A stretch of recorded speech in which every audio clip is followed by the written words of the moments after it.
Good evening, everybody. My name is Kyle Leese, and I'm doing a presentation on classification training for military equipment. Basic classification of military equipment is based off of whether the person receiving the equipment back at the central issue facility deems it as being able to be reissued, used for a different training purpose, or sent out and turned in so that it may be disposed of in other ways. The task I chose, again, was clarification of military equipment upon return from a soldier. Meaning that when equipment is returned, the person doing the turn-in must look over the equipment prior to taking it back to determine if the equipment is able to be reissued to another soldier, used for training purposes, or sent to the classification area to be turned in or destroyed, or sent somewhere else to be reused. The reason that this training is important is so that when the person that is in charge of classification looks through the equipment, they don't have to send it back up to the front to be reissued to a soldier.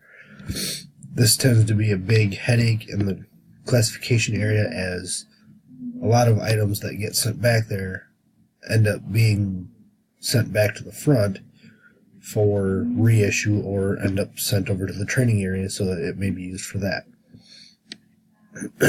I personally spent hours and hours and hours just going through equipment just to send it back up front when it didn't even need to be back in that classification area to start with. The purpose of this whole training that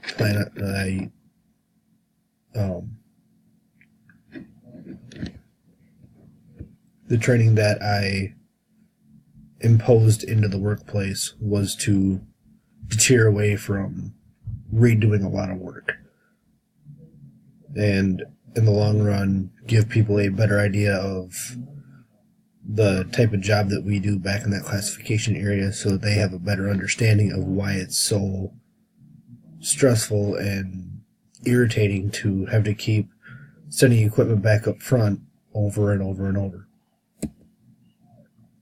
Equipment such as wet weather gear, cold weather gear, they all need to be looked over to see if the Velcro, or as the military calls it, hook and loop fasteners, are still intact, see if they're still able to stay in place. If there are any rips or fraying of the material, they also need to check for staining, oil, dirt, mud, sand. When equipment gets turned back in from a soldier, it's supposed to be clean.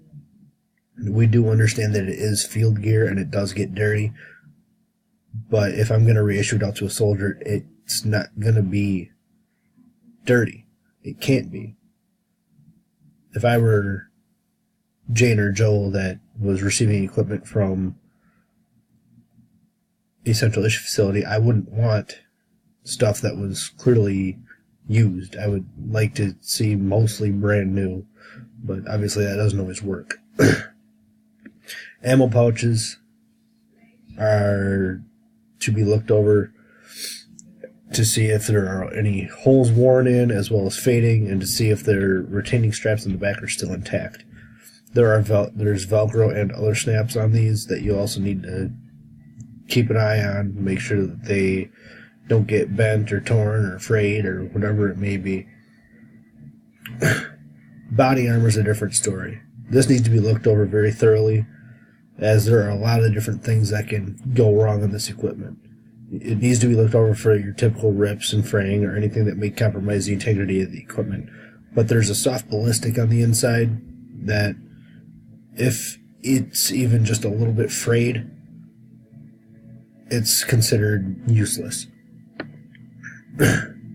Obviously, this is one of the major items that gets issued out to a soldier, and it's essentially just to save their life. We issue out and return quite a few of these throughout the years.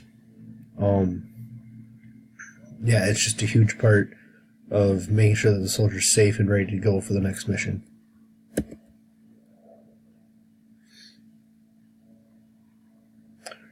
Right here is just an example of what the wet weather jacket and wet weather trousers look like, just to give you a rough idea as to the type of material and style that we have to deal with and look over as it gets turned in.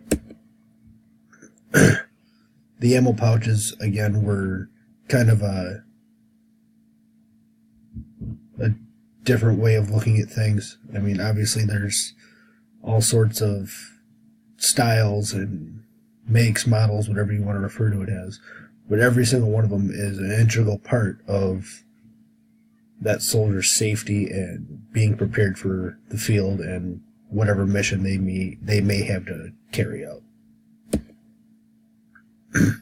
Right here is just a network diagram of what I ended up putting together for training purposes to see how long it was going to take, or how long it may take for soldiers or other employees themselves just to get the training that they need to understand the equipment, so that they may, one, be better at the job, and two, have a better understanding of what it is that the people back in classification do.